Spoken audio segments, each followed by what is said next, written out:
Buenas tardes, estamos en Transformación al Día. Muchas gracias a David de Jesús Viloria Arambura. Él es doctor en economía, es un experto en temas económicos. Él es economista oaxaqueño, egresado de la Facultad de Economía de la Universidad Nacional de México. Tiene posgrados a nivel maestría, doctorado y un doctorado honoris causa. Y nos da muchísimo gusto platicar con David, porque David no es el economista que vemos en la televisión haciendo anuncios espectaculares o show como los que acostumbramos a ver.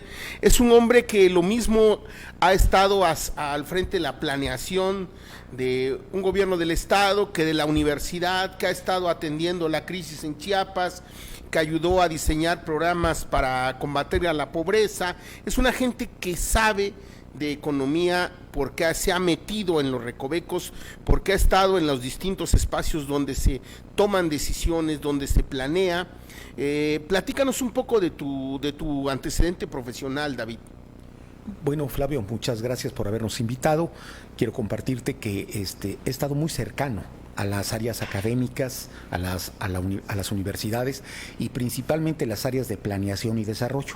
Han sido generalmente mis áreas de desarrollo profesional y creo que en este interín en donde hemos desempeñado profesionalmente tenemos alguna experiencia que compartir, particularmente creo yo en la experiencia que actualmente está viviendo el país.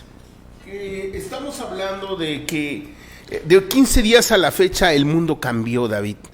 Vimos en las calles de distintos países a las mujeres manifestándose de distintas maneras, no solo en México, en distintas partes del mundo, pero llama la atención la participación tan fuerte que se dio en la Ciudad de México, en el estado, en el país, en nuestro país, en la República Mexicana, en distintos estados de la República, y paralelamente a eso se caen los precios del petróleo y empieza a moverse la economía mundial de una manera fuera de lo normal, y paralelamente a eso se viene la crisis del coronavirus y se está hablando de una crisis de gran magnitud como si estuviéramos en una guerra mundial. ¿Cuál es tu opinión al respecto? Mira, yo creo que antes de hablar de la crisis que viene, tenemos primero que hablar de la crisis que está. El indicador más clásico y en el cual nosotros atribuimos una especie de resumen de resultados es el Producto Interno Bruto. El Producto Interno Bruto en México en 2019 crece o se mantiene estancado en 0.1%. Pero ¿qué hay detrás de esta cifra? O sea, esto es más que una cifra.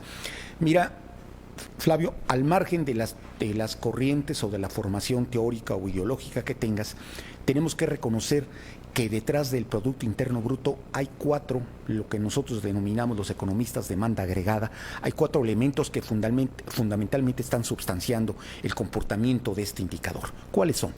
El primero de ellos es la inversión.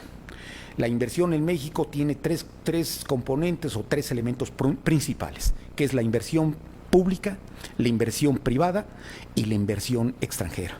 La inversión pública, desafortunadamente, con la información del cuarto trimestre que nos dio la Secretaría de Hacienda, la inversión pública en 19 decreció o dejó de crecer en un 14%. La inversión privada decrece en un 9%. Pero fíjate qué interesante y qué delicado para la interpretación. Esto, insisto, no solamente es para la interpretación económica, sino también para la interpretación política. Este 9% de decrecimiento de la inversión privada no se da en la inversión de mayores rangos de quantums, o sea, no la inversión de los grandes inversionistas. Los grandes inversionistas siguen creciendo a un 2.4, las grandes inversiones se siguen moviendo, los grandes proyectos se siguen moviendo, pero los que decrecen son los inversionistas pequeños y medianos, y principalmente los medianos. O sea, el asunto de la caída de la inversión privada no es atribuible fundamentalmente a los grandes inversionistas, sino principalmente a los pequeños inversionistas, donde les está calando hondo y profundo, por ahí decía alguna gente de la televisión, el tema del enfrentamiento social que está viviendo el país. Es decir, la confrontación. Sí, la confrontación, digamos, en estos términos, en términos de inversión privada, de la evolución privada que ha observado el país en el último año, sin lugar a dudas. Los quantums, los números, la caída del 9% de la inversión privada y su segmentación directamente en los inversionistas pequeños y medianos, sin lugar a dudas. Esto tendría, desde tu punto de vista, David, una connotación de orden político, es decir, yo no soy simpatizante con la 4T, yo no soy afín a las ideas del presidente, me parece que el presidente no conduce el país con pericia, con inteligencia, luego entonces no invierto, o es no tengo la certeza para invertir y obtener ganancias y recuperar. ¿A qué lo atribuirías tú, David? Me gustaría irme con detalle después a las causas de qué estarían justificando o injustificando el comportamiento de la inversión privada. Dejémonos a nivel de conclusión, una primera afirmación. Aquí, en los inversionistas pequeños y medianos, sí está calando el discurso antiobradorista. Sí. Es decir, si ustedes lo ven en los medios y en los juegos políticos, se sigue manejando un contacto directo, siguen manteniendo relaciones, siguen viviendo la economía como normalmente la han vivido los sectores de inversiones grandes, pero los inversionistas pequeños y medianos sí están resultando afectados por toda esta réplica y todo este manejo antiobradorista que se está llevando a cabo. Después vamos a poder abordar con mayor amplitud este asunto. Yo quisiera que me permitieras terminar con la reflexión de esta introducción. Decía que la inversión pública cae en un 14%, la inversión privada cae en un 9% y la inversión extranjera directa crece en un 9%. Sí. ¿Y por qué crece? Crece simplemente porque las tasas de rendimiento de intereses que mantiene la banca central siguen siendo muy altos. O sea, ahorita en el último ajuste que acaba de hacerse apenas hace unos días, la tasa de interés que controla el Banco de México pasa de 7.250 a 7%. Sí, sigue siendo una tasa alta. Les recuerdo que precisamente el domingo pasado en Estados Unidos, la Fed, el Departamento del Tesoro, sitúa la tasa en 0 a 2.50. Es decir, estamos hablando de una tasa que efectivamente está reconociendo la crisis de la economía y que está preparándose para jugar un papel anticíclico con respecto a las situaciones que estamos previendo que van a ser difíciles. Sin embargo, en México la tasa de interés duró prácticamente 5 años sin movimiento, en un rango de 8.5, y recientemente ha tenido un decremento para situarse en 7% hace unos días. Para algunas personas, incluido el que habla, esta tasa de interés sigue siendo alta. Sin embargo, esta alta tasa de interés permite que los capitalistas extranjeros sigan viendo con perspectiva al país, y por eso se manifiesta el crecimiento de la inversión extranjera directa. Es decir, es un comportamiento muy complicado el que está dando. Entonces decía yo, en el Producto Interno Bruto se mueve la tasa de inversión, con los comportamientos que acabamos de comentar con respecto al sector público, al sector privado y al sector de la inversión extranjera. El segundo componente se llama consumo. El consumo en México el año pasado creció en un 1%. Ese 1% tuvo 3 fundamentales explicaciones, aunque a algunas personas no les guste. Uno, allí está el impacto económico de los programas de transferencia de recursos hacia los sectores que anteriormente no habían sido atendidos con esta profusidad y con esta cantidad de recursos. Perdón que te interrumpa, que rompa el hilo. ¿Ese impacto es el impacto esperado por el gobierno? ¿Ese impacto del 1% en el consumo? No. Se esperaba un impacto mayor. Se esperaba un impacto mayor. O sea, decía yo, este crecimiento en el consumo, que es el segundo factor que estaría explicando la evolución del Producto Interno Bruto, tiene un crecimiento de un 1%. Ese 1% fundamentalmente tiene una explicación. Son la evolución positiva de los salarios. Los salarios se mueven en una banda de 3 a 3,5. Los crecimientos o el comportamiento positivo de los salarios entre 3 y 3,5 permitió este crecimiento pequeño, quizás no muy grande, se esperaba una cosa obviamente con mayor impacto, pero permitió un crecimiento positivo. El otro componente que estaría actuando a favor del consumo sería el crecimiento del empleo. El crecimiento del empleo en el año pasado, se situó en la banda de los 400 y 450 mil empleos, distintos menores que los 750,000 de años pasados, pero crecimiento. Sí. Desafortunadamente no son los que estábamos esperando. Afortunadamente todavía no tenemos tasas de desempleo. Seguimos generando empleos. Entonces, la acción conjunta de la evolución positiva de los salarios, donde está el aseguramiento y el afianzamiento del salario mínimo, el afianzamiento de los salarios en términos de una tasa de inflación que les permitió protegerse y que les permite evolucionar en una banda de 3 a 3%, más el incremento pequeño, no el esperado, de 450,000 empleos, más el tema de la inflación controlada permitió una evolución del consumo de un 1%. Entonces, el factor consumo jugó a favor del crecimiento del Producto Interno Bruto. David, ¿qué pasa? ¿Dónde está el atorón? Si tenemos un gobierno que le ha preocupado el salario, se dio el aumento salarial más grande en la época contemporánea, se están invirtiendo directamente en comunidades como por ejemplo el programa de caminos, las transferencias que se hacen a través de becas desde los jóvenes construyendo el futuro, las madres, etcétera, etcétera. Hay mucha transferencia de recursos. Se puede decir incluso la crítica principal al gobierno de Andrés Manuel es que todos los recursos los está transfiriendo y el gobierno le apuesta a la transferencia directa. ¿Dónde está pues el atorón? ¿Por qué no hay crecimiento? El presidente incluso se atreve a decir, no hay crecimiento, pero hay desarrollo. Desde tu perspectiva, ¿dónde está el atorón? Precisamente es ese. O sea, el tema es que el crecimiento del producto de la economía se fundamenta principalmente en el crecimiento de la inversión, sí, tanto de la inversión pública como la privada como la extranjera.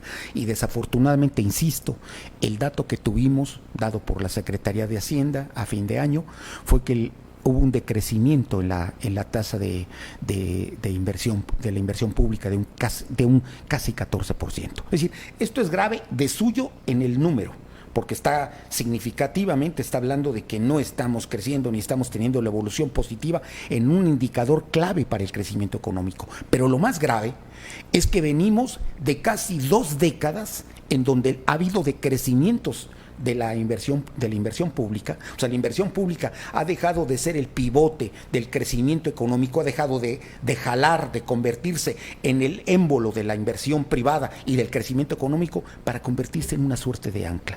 Tenemos ya casi 2 décadas en que el crecimiento económico ha venido fluctuando entre 2 y 2,5.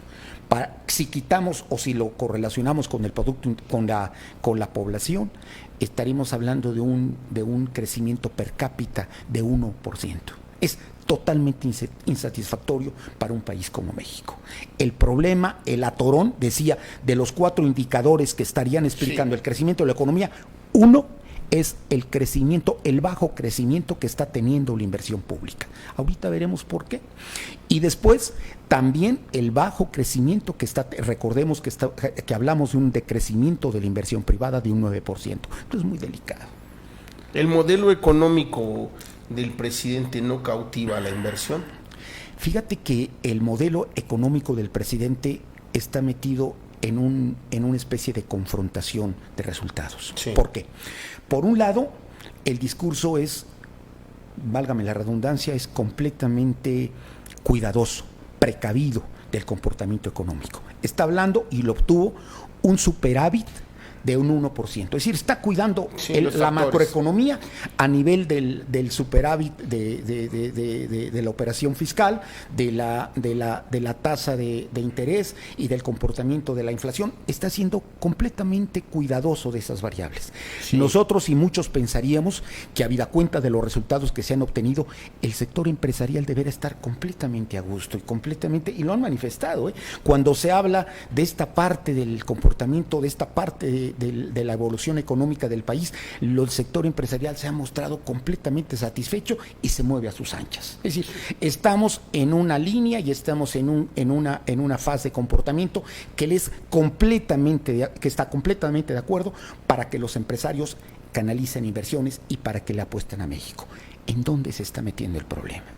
Se está metiendo el problema porque al mismo tiempo que Andrés Manuel o su gobierno está manejando un paquete económico conservador y cuidadoso de los equilibrios económicos, al mismo tiempo está dando sacudidas a la operación de este capitalismo de cuates al que se acostumbraron y a este tipo de relación perversa a la que se acostumbraron los sectores empresariales en México. Mira, yo he escuchado, y todo el mundo lo escucha, que pareciera ser que se nos quiere vender la idea que la gente o que los empresarios o que los grupos económicos importantes en México no se encuentran a gusto con Andrés Manuel porque no está teniendo una línea racional de comportamiento. Dice, plantea una cosa y dice otra. No hay tal. En el fondo, quienes hemos cuidado y revisado las cifras y el comportamiento de estos agentes económicos, nos queda muy claro. En el fondo, lo que no quieren es que se cambien las reglas de juego que habían venido operando para los sectores capitalistas prominentes en México. Mira, te comento una cosa. Sí. Hay un estudio que a nosotros, bueno, hay 3, pero el que más me gusta es el nacional, de Gerardo Esquivel, que habla sobre la desigualdad en México. Y cuando habla Gerardo Esquivel de la desigualdad en México, al final de toda una ruta de reconstrucción estadística y numérica, recuerda que Gerardo es un doctorado de Harvard y muy metido en el análisis econométrico, nos da un resultado o nos da una conclusión que golpea a la cabeza y a la conciencia de todos los mexicanos. El 10% de las gentes más ricas en México tienen el 63% de la riqueza en el país. Y la milésima parte de la población o la milésima parte de los habitantes en México tienen en su poder el 43% de la riqueza en México. Y lo más grave es, no solamente nos da cuenta de estos resultados terribles que hablan ya no de una polarización del ingreso, sino que hablan de algo muy extraño que no se da en ningún país del mundo, nos da una explicación todavía más terrible. Nos dice, señores, a raíz de la revisión de las políticas públicas nos hemos encontrado que no es un proceso dable o natural o específico de la economía mexicana, no, es producto de políticas que se aplicaron para poder movilizar este tipo de resultados. Y al final, para no darnos en ruta muy largo con esto, porque hay otros aspectos que me gustaría abordar contigo, pero nos maneja una conclusión muy importante el mismo autor, Gerardo Esquivel. Dice Gerardo, fíjense que siguiendo la ruta de los 4 hombres más ricos del mundo, podemos reconstituir la historia, dice, siguiendo la pista del delito podemos encontrar al delincuente. Y dice, siguiendo esta ruta nos encontramos con que los 4 hombres más ricos de México, que es Carlos Slim, es Larrea, Baileres y Salinas Pliego, nos encontramos que los 4 significan un caso constitutivo de políticas o determinaciones o de privatizaciones que efectiva y realmente llevó a cabo el Estado mexicano,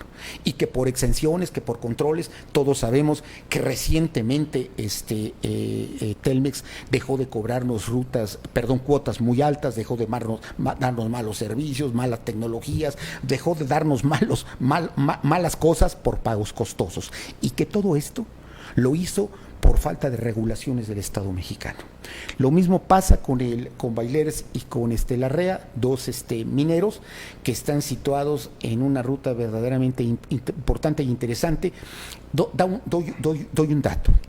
De 2000 a 2010, la venta de oro en México fue o ha sido 2 veces la cantidad que durante 300 años vendió la colonia o la Nueva España para obtener recursos y mantener prácticamente un protectorado en México.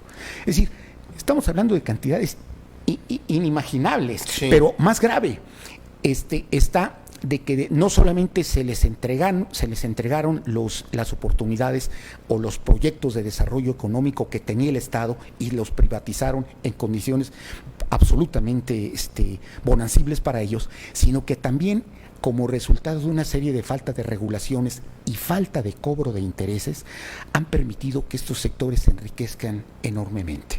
Doy un dato. En el año 2000, estos 4 empresarios representaban el 4% del PIB.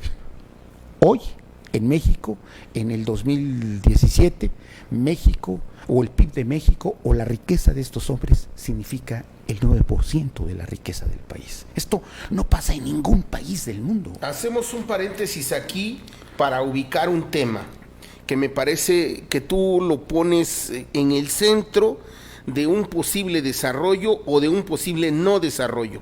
La corrupción ha sido el aceite que mueve la maquinaria política, pero ahora resulta, nos estamos dando cuenta, no estamos descubriendo el hilo negro, por supuesto, pero con esta claridad con que nos los expones, nos queda perfectamente a todos claro que la corrupción no solamente está en el sistema político mexicano, en cómo se compran los votos, en cómo se obtiene el poder, en cómo se llegan a las gubernaturas, a las presidencias municipales, cómo se mueven las posiciones entre los partidos y entre la clase política, sino también cómo se hacen los negocios, cómo se inyectan chorros, ductos de dinero, de capital a los empresarios para volverse millonarios. Y te refieres a un tema particular, las privatizaciones.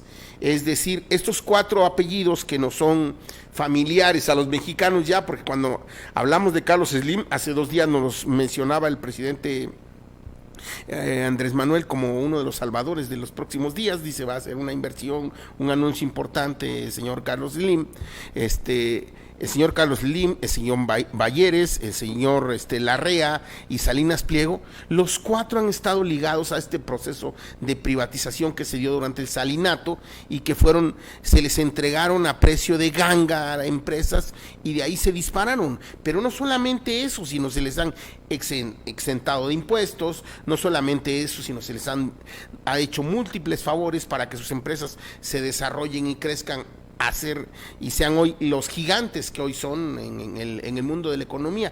Yo creo que vale la pena analizar detalladamente este fenómeno, David. Sí, correcto.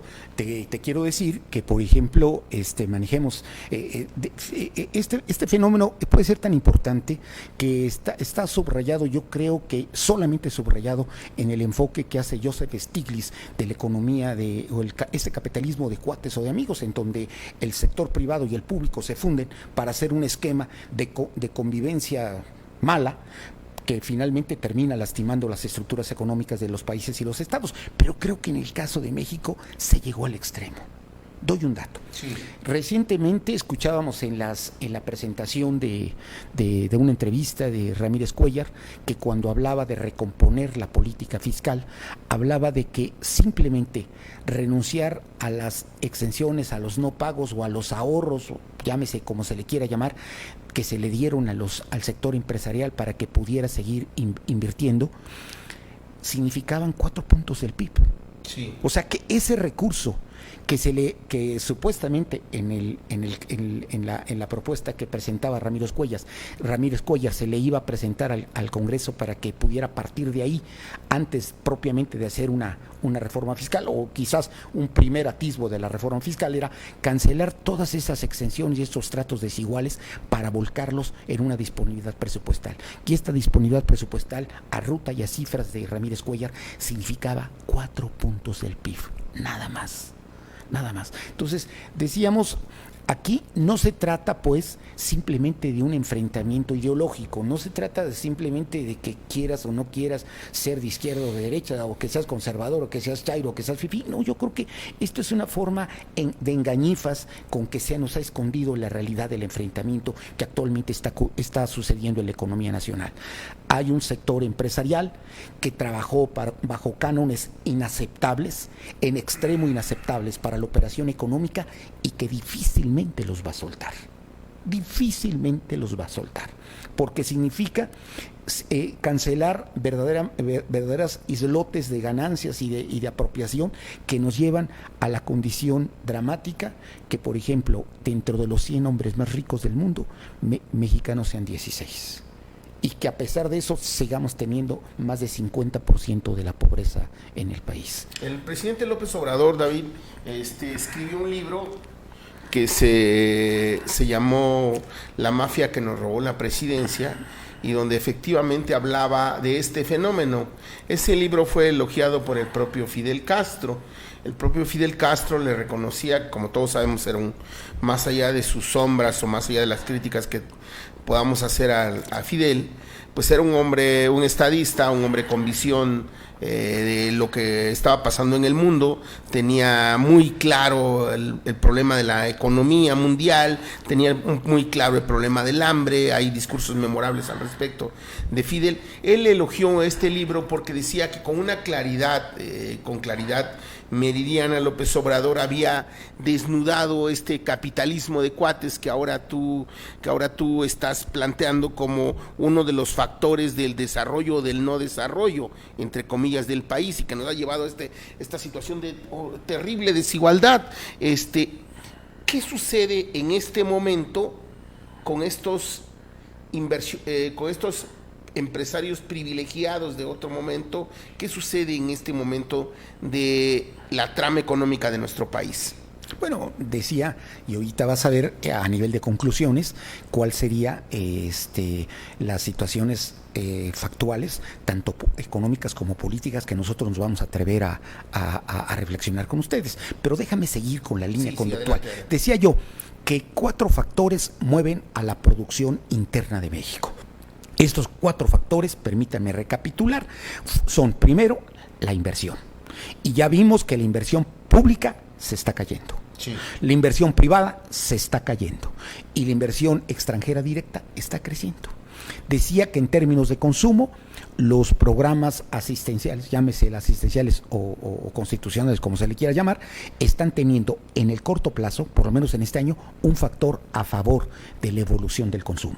En el mismo sentido, están trabajando la evolución positiva del salario mínimo y el comportamiento del empleo. Entonces, el consumo creció en un 1% y actuó a favor del PIB, dijimos.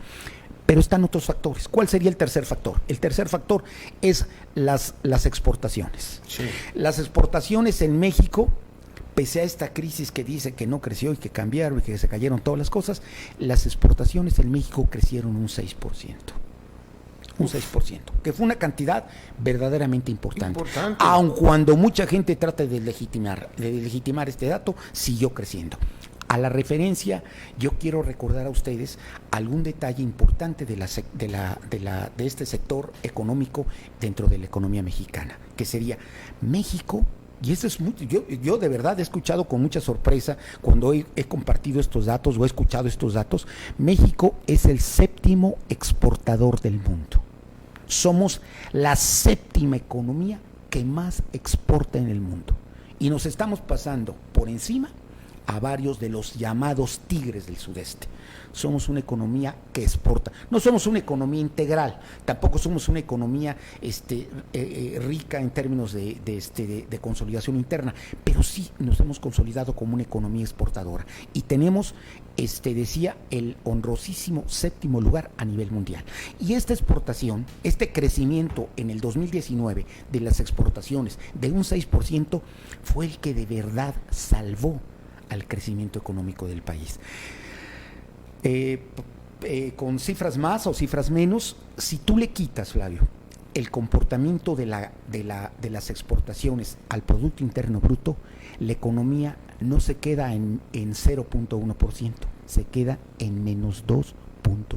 Es decir, si las exportaciones que tuvieron un comportamiento positivo en el 2019 no hubieran tenido este volumen que observaron durante este año, la evolución del Producto Interno Bruto hubiera caído, hubiera sido negativo en 2.5%. Hubiéramos tenido no crecimiento, sino decrecimiento, y todo se lo debemos a un factor estratégico. El factor estratégico se llama el crecimiento de las exportaciones. Y el sector de exportaciones creció en un 6%. Recuerdo nuevamente, perdón que lo repita tantas veces, pero México está condicionado para ser un país exportador. A muchas gentes no lo creen y creen que esto es una aseveración no correcta. No, es correcta. Y estamos en condiciones de poder consolidar mejores proyectos productivos. Qué interesante. ¿En qué factores de la economía o qué exportamos a los Estados Unidos? ¿Qué exportamos? ¿Qué está exportando México que lo hace relevante en este concierto mundial? Si se los digo, a lo mejor no me lo creen. Exportamos pantallas de plasma, exportamos partes para conformar computadoras, estamos exportando, mira, todo lo que tiene que ver con el desarrollo de la informática a nivel de hardware y de software está siendo un nicho de exportación mexicana. Y lo que nos demuestra, sí, ¿no? Lo que nos demuestra que México, con algunos puntales o con algunos apoyos en sectores específicos, pueden tener comportamientos muy positivos. Pero, decía yo, estos 4 comportamientos tuvieron disímbolos resultados cada uno de ellos, y a final de cuentas unos con otros se contrarrestaron y nos permitieron que llegáramos a un crecimiento a un cero crecimiento en el 2020. En el 2019. Sin embargo, ¿qué estaríamos sobre la base de este pequeño diagnóstico que hemos hecho de estos indicadores? ¿Qué podríamos estar esperando para 2020? Decíamos, recapitulo, que la inversión privada, la inversión pública cayó. Bueno, en el presupuesto de 2020 la inversión gubernamental va a caer más. Va a caer un 2.4%, y lo más grave, en sectores estratégicos o en áreas estratégicas como la Secretaría de Comunicaciones y Transportes va a caer en más de un 17%.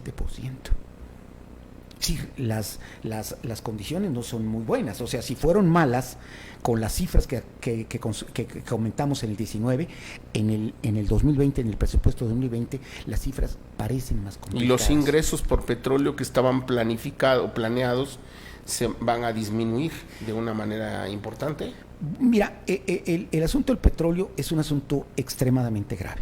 Te comento 3 cosas al respecto. 1, en el presupuesto de egresos de la Federación, el barril o la mezcla mexicana fue situada en un rango de $49 el petróleo. A raíz el barril.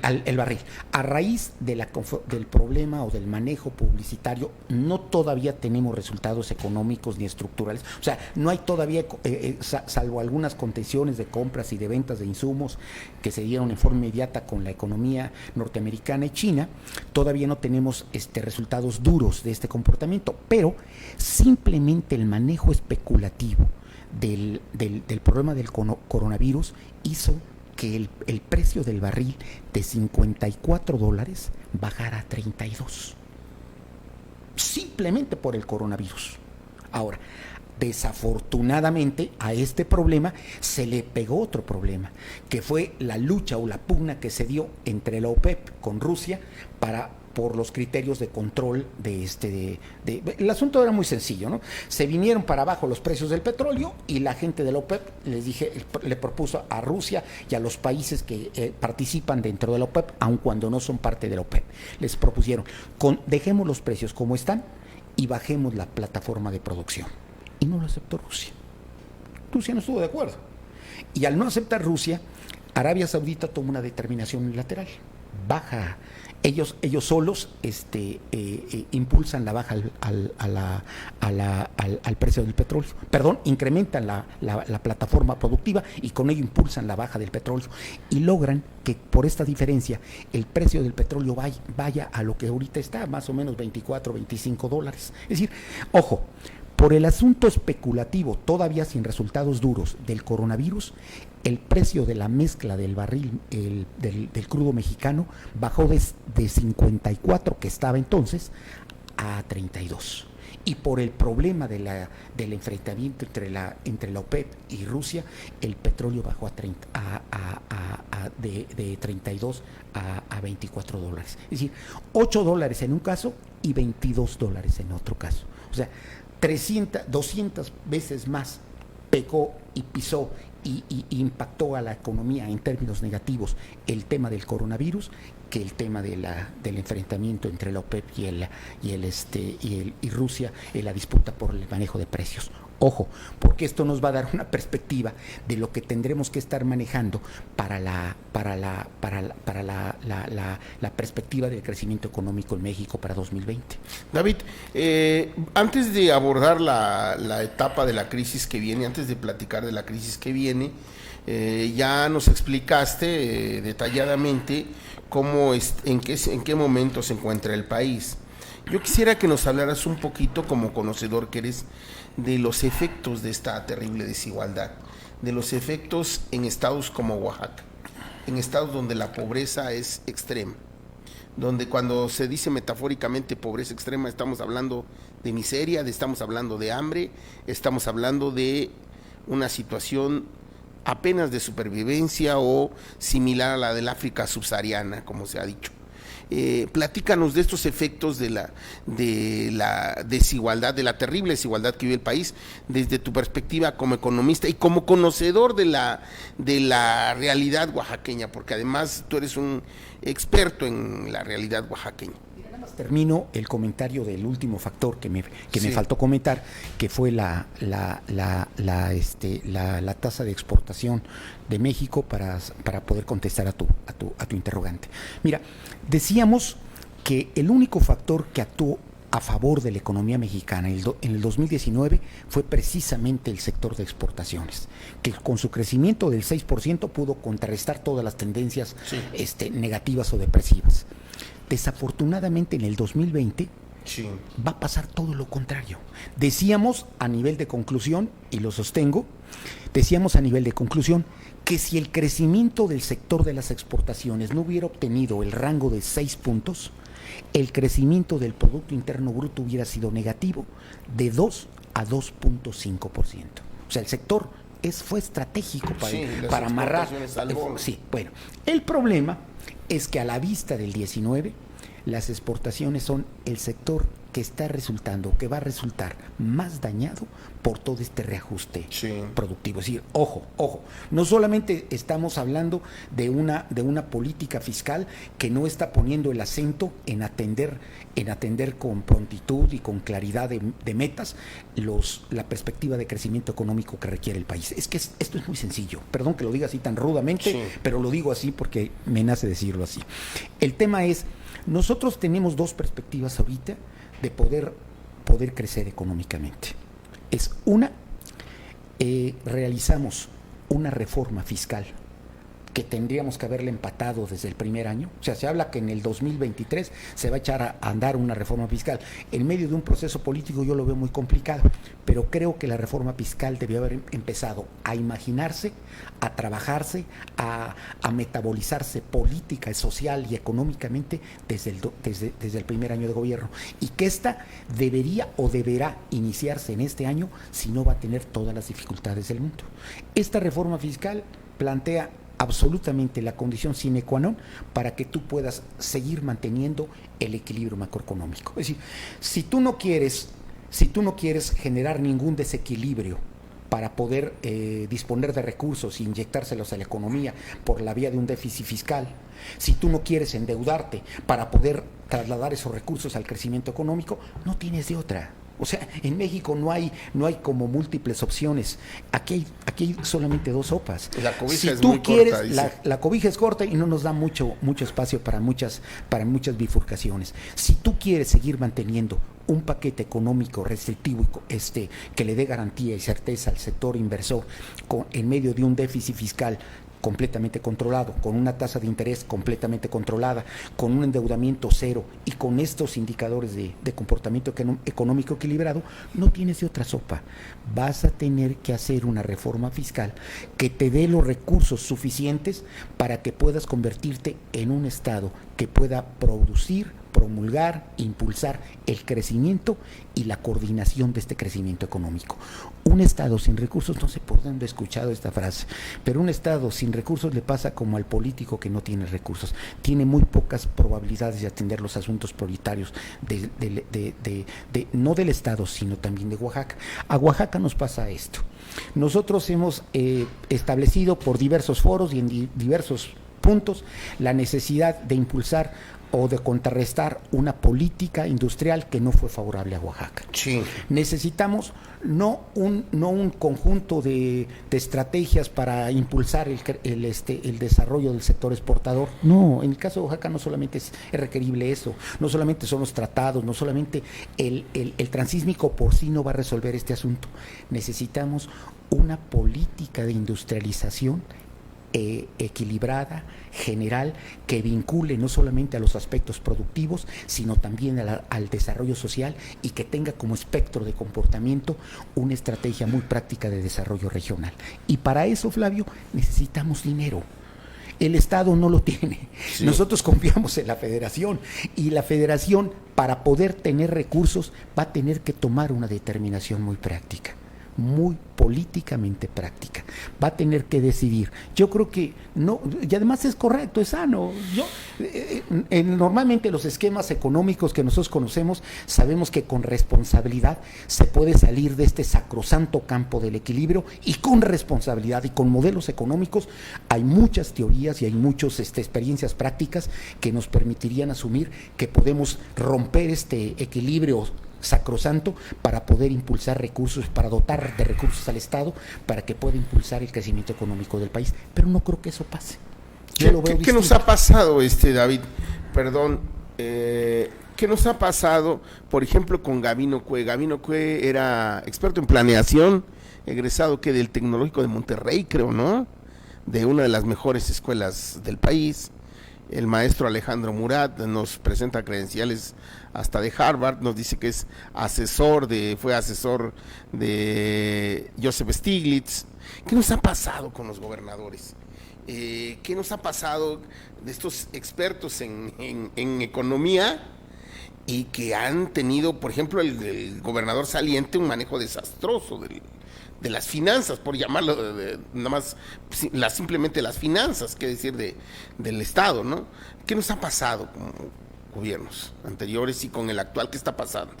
Mira, yo creo que de entrada te quiero decir que el discurso de los presupuestos históricos nunca ha sido cierto para Oaxaca. O sea, el componente de inversión pública nunca ha sido suficiente para atender los problemas del desarrollo económico en Oaxaca. Te doy un dato. Mira, nosotros tenemos muy claro que para garantizar el desarrollo económico de Oaxaca necesitamos 5 condiciones de infraestructura básica. Sí. Primer condición, necesitamos amarrar los 5 ejes troncales carreteros de Oaxaca. ¿Cuáles son?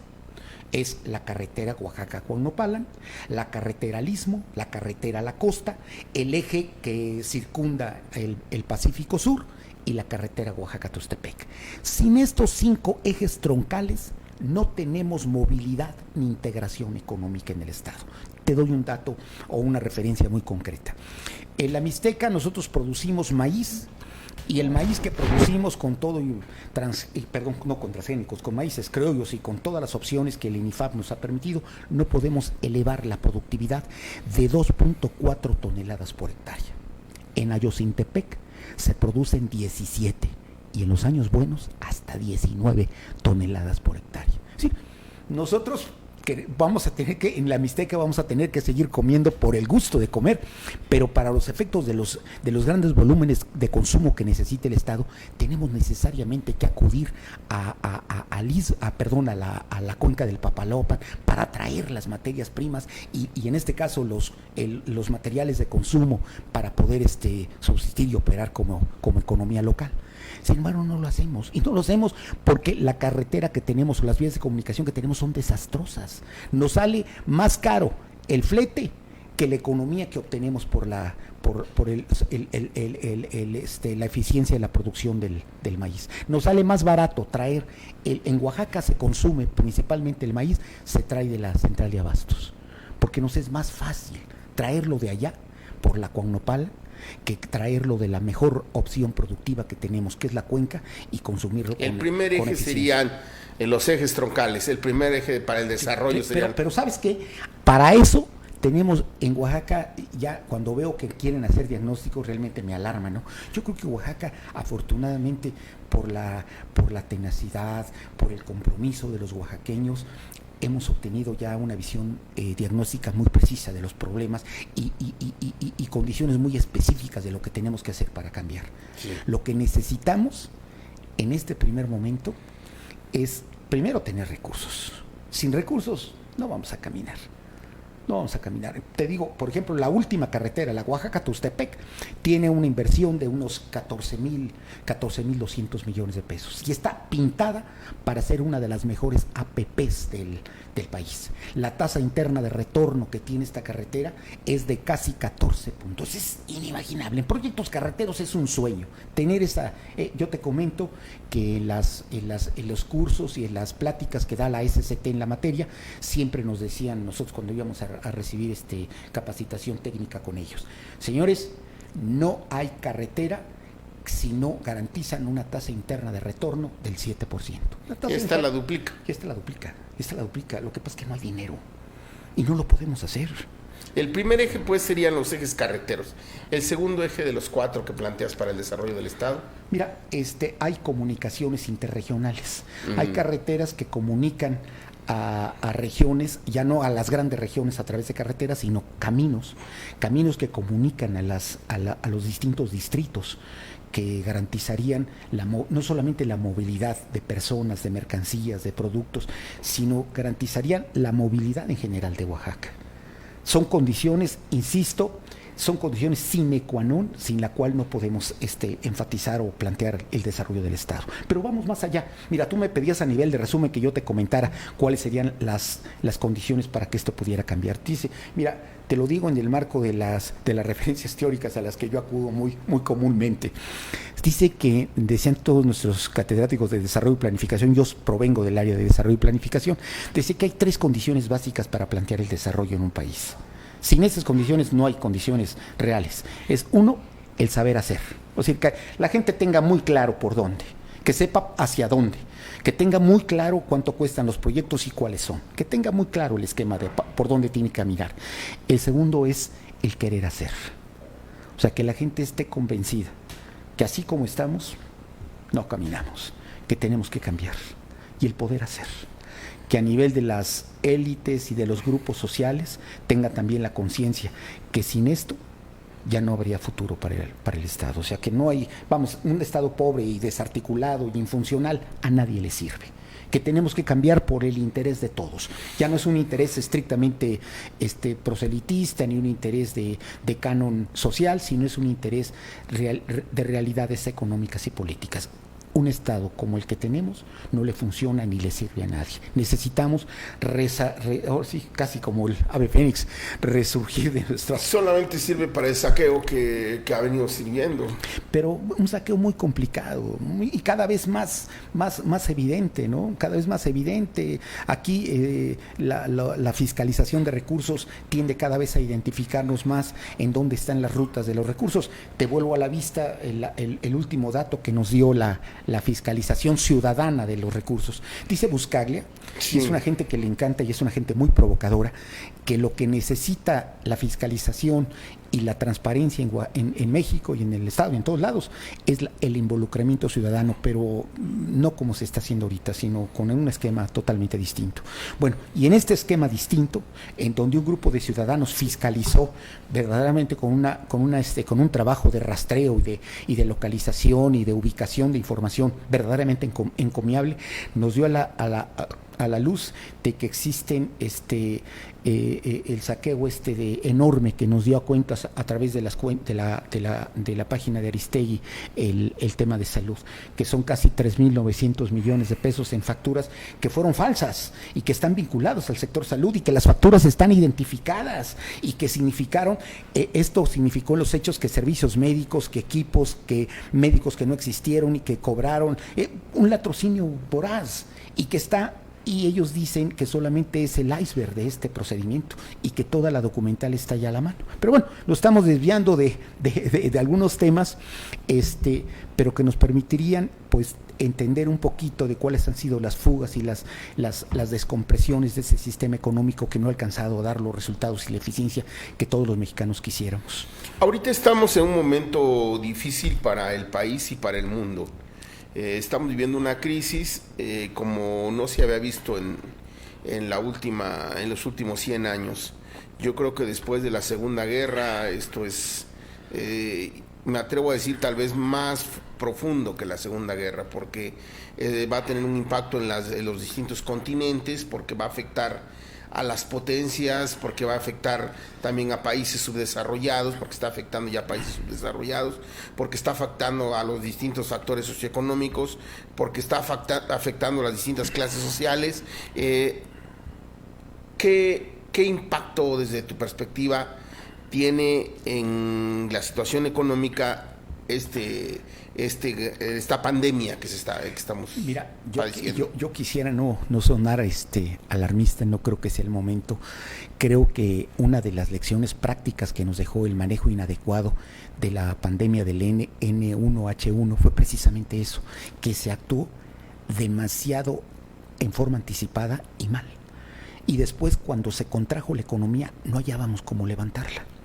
Yo te decía, y te vuelvo a repetir ese dato, se actuó tarde y mal en el N1. Pero daba risa, pues todo el mundo comentábamos que, por ejemplo, en el Distrito Federal se llegó a la determinación de cerrar los restaurantes. Sí. Cuando todavía, quizás todavía no era, a lo mejor más adelante sí debía haberse justificado hacerlo, pero lo malo es que se cerraron los restaurantes del Distrito Federal, pero los del Estado de México no. Entonces decían, se llegó a hacer como una especie de mofa o motivo de burla, decir, oye, esta pandemia no tiene problemas de territorialidad porque no pasa al Estado de México, porque en el Estado de México están los programas abiertos y ibas a Sambor, estaba totalmente, y una cuadra con el viaducto del medio no te daban atención, ¿no? Pero yo creo que eso no debe ser. Bueno, pero volviendo al punto, mira, yo creo que conviene actuar con mucha prudencia y esperar sobre todo la vista de los resultados de lo que está pasando. Yo, sin embargo, no dejaría de advertir una reflexión que ya hice y que simplemente estaría repitiendo. Yo decía que en el 2019 uno de los factores que contrarrestó la caída en vertical de la economía fue el sector de las exportaciones, sí. Y que precisamente en este año, en 2020, el sector de las exportaciones es uno de los sectores que mayor peligro van a tener o están teniendo como parte de este problema de salud pública. Fortalecer el sector de las exportaciones. Mira, yo creo que ahorita hay que estar metido en preparar un programa, no digamos anticíclico, sino un programa de fomento, de emergencia y de atención inmediata para responderle a esta emergencia. O sea, no le podemos responder la emergencia con ocurrencias y con situaciones encima, y sobre todo porque, vuelvo al punto, desafortunadamente el tema del coronavirus toma a la economía mexicana en su peor momento. Vuelvo al punto. Decía yo que ya venimos de casi 2 décadas de crecimientos per cápitas por 1%, y que desafortunadamente en este año pues se nos complica un poquito más, y en el 2019 la economía no crece nada.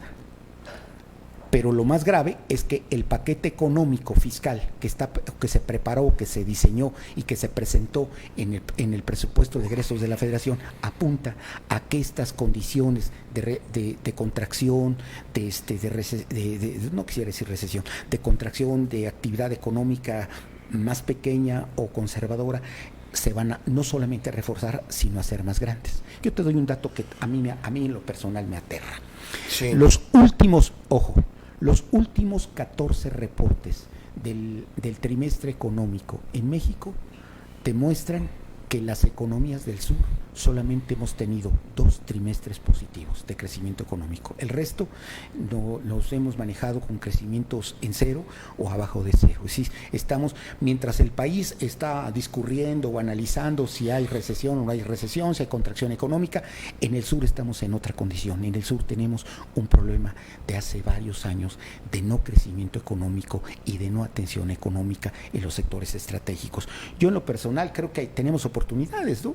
Yo creo que el transísmico nos ofrece una enorme oportunidad. Bien manejada puede ser el émbolo del crecimiento económico del Estado. Si se lograra desarrollar el transísmico para este sexenio, ¿en qué tiempo crees que se notara el impacto económico en el Estado y en el país? Yo he tenido, por desarrollo profesional, he tenido acceso a dos estudios muy completos sobre las repercusiones y condiciones previas que debería tener este proyecto, y se habla de que deberá esto operar pues prácticamente en 1 o 2 años. Sí. No se trata de un sueño a largo plazo, no se trata de una realidad económica que, bien implementado, puede tener repercusiones muy prácticas. Insisto, el proyecto del transísmico deberá tener 2 connotaciones muy específicas. Sí. La primera, que debe ser inserto dentro de la determinación y la especificación de una política integral de desarrollo industrial, que considere la vinculación no solamente del mundo productivo, sino que consolide la convivencia y la movilidad, la comunicación con el sector del bienestar social. Y que todo esto debe tener un telón de fondo. El telón de fondo debe ser el desarrollo regional. Sin esta perspectiva, no va a caminar. Lo hemos vivido enormidades de veces y lo vamos a seguir viviendo. Lo que necesitamos aquí es llamar a quienes estén en condiciones de querer hacer y de poder hacer y de cumplir al país en una interrogante y en una coyuntura tan delicada como la que actualmente está viviendo el país. Afortunadamente tenemos las soluciones. Lo que necesitamos es movilizarlas. Mira, el programa de los caminos, las cabeceras municipales, yo sé que a mucha gente no le gusta. Bueno, uno de esos 4 ejes, de esos 5 ejes que soportan la movilidad y la infraestructura básica de Oaxaca es precisamente la comunicación entre las cabeceras municipales. Sin embargo, el programa de desarrollo del Istmo, así como el Tren Maya, han sido severamente cuestionados, sobre todo por 2 elementos, David. Uno, el tema medio ambiente. Se dice que ambos atentan contra el medio ambiente, y el segundo, los derechos de pueblos y comunidades no son tomados en cuenta, se dice. Los críticos dicen, el Tren Maya no ha sido consultado con las comunidades, ni es Tren Maya, para empezar, no es Tren Maya. Segundo, las comunidades no han sido consultadas y ya está un proceso de amparos en puerto. El transísmico, de la misma manera, no es un viejo sueño que se conecta con recientemente el Plan Puebla-Panamá, se dice por parte de los críticos, y el cuestionamiento también severo en el sentido de el impacto al medio ambiente y sobre todo el no respetar la tierra y el territorio de los pueblos y comunidades. ¿Cuál es tu perspectiva, Ray? Una sencilla, mira, yo creo que allí el asunto tiene que ver mucho con la perspectiva. Yo creo concretamente con el tema del transísmico, que adolece de varios problemas. Sí. O sea, faltan varios estudios y falta mucha información y falta esta integración de un enfoque correcto. Bueno, pero si hace falta, entonces ¿qué hay que hacer? Hacerlo. O sea, lo que necesitamos en Oaxaca es que los oaxaqueños empecemos a participar y involucrarnos en nuestro propio futuro. Mira, la mayor parte de los organismos internacionales de desarrollo tienen diferentes interpretaciones sobre el éxito y fracaso, las causas del éxito y fracaso de los proyectos productivos, pero en una cosa han sido completamente específicos. Para que un proyecto efectivamente triunfe, sea exitoso, consiga los resultados apetecidos, etc., necesita estar empoderado por la gente. Aquí lo que nos falta es esto, que no sea un proyecto de élites, que no sea un proyecto de Estado, necesita ser un proyecto de la gente. Y la gente, si nos hace falta, yo te quiero decir que en Oaxaca hay excelentes técnicos, excelentes, de excelente factura, no solamente para complementar todos los estudios que hagan falta, llámese impacto ambiental, todos los estudios que hacen falta, sino que también estarían en condiciones de establecer los niveles de comunicación con los distintos estratos sociales que se vinculan con este proceso. Yo estoy seguro que aquí hay que llegarle con una oferta real a los indígenas, hay que llegarle a los sectores, a los empresarios pequeños, a los empresarios medianos. O sea, necesitamos diseñar toda una política que paragüe a todos los sectores, pero si no la diseñamos y solamente presentamos el proyecto en general, pues solamente logramos zozobra en la gente. Insisto, lo que la gente necesita es respuestas específicas a sus problemas completos, y esto solamente con los instrumentos adecuados lo vamos a lograr. Lo que tenemos que hacer es elaborémoslo. Afortunadamente, insisto, en Oaxaca hay los perfiles y las gentes correctas y las condiciones sociales también correctas para poder perfilar un proyecto de esta naturaleza. Tan sencillo. Tan sencillo, y tan pero difícil, ya hay que hacerlo, claro, tan complejo. Sí. Efectivamente estamos en la gran posibilidad del desarrollo, se dice, y quisiéramos todos que fuera un desarrollo con respeto al medio ambiente y con respeto a los pueblos y comunidades, y que fuera un desarrollo verdaderamente sustentable y que tuviera como su base pues la gran riqueza cultural de nuestro estado. El propio teórico italiano Roberto Bobbio nos dice que la democracia, la esencia de la democracia está en los comités. Oaxaca tiene una participación comunitaria valiosísima y debería haber un diálogo entre Estado y municipios, entre Estado y comunidades, entre Estado y actores sociales, para que los proyectos estos pudieran tener éxito. Sin embargo, el diálogo que se ha visto hasta el día de hoy ha sido insuficiente, ¿no, David? Sí, mira, los documentos se tienen que generar. Mira, yo recuerdo, por ejemplo, una experiencia muy desafortunada con lo que se refiere al proyecto de este autobús que se quiere generar para el BTR, pero tiene un nombre más coloquial, este autobús para la comunicación que todavía se quiere reactivar ahorita por la administración del gobierno del estado actual. El Metrobús, esta cosa. Bueno, fíjate que cuando se tuvo que hacer el proyecto de impacto ambiental, manos extrañas sacaron un proyecto del Estado de México, y todo es probable, ¿eh? O sea, esto lo tengo en la mano, si quieren lo podemos hasta facilitar para verlo. Se presentó un proyecto de impacto ambiental, de un impacto ambiental de un municipio del Estado de México. Sí, y le hicieron el que ahorraron todo, y le pusieron Oaxaca nada más, ¿no?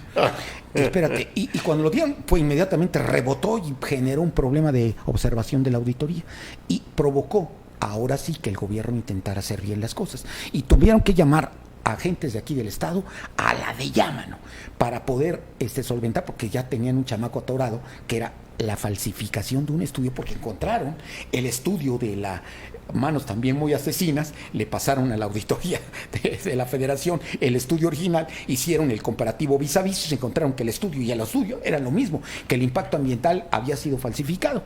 Y fíjate que después lo hicieron, y lo hicieron rápido, lo hicieron bien.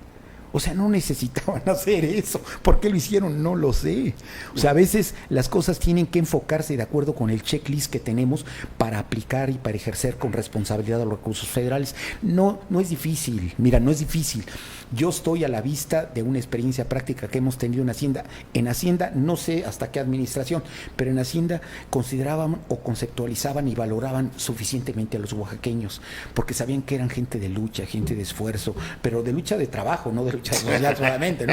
Sino de lucha de trabajo, que si le decías falta esto, y llegaban y se regresaban y al rato volvían y les falta esto, y nunca se cansaban. Y decían, oye, ¿cuándo se cansan? ¿No? Y pedían todo lo que requerían, y finalmente acudían a cubrir el checklist que pedían las reglas de operación del ejercicio de los recursos federales, y nos permitían obtener solventaciones o ejercicios más o menos correctos. Pues muchas gracias, David, por esta oportunidad de dialogar de un tema que es abundante y que podríamos seguir platicando. Claro, muchas gracias a ustedes y al público por la deferencia de su atención y su preferencia. Gracias, muchas gracias. Doctor. Gracias.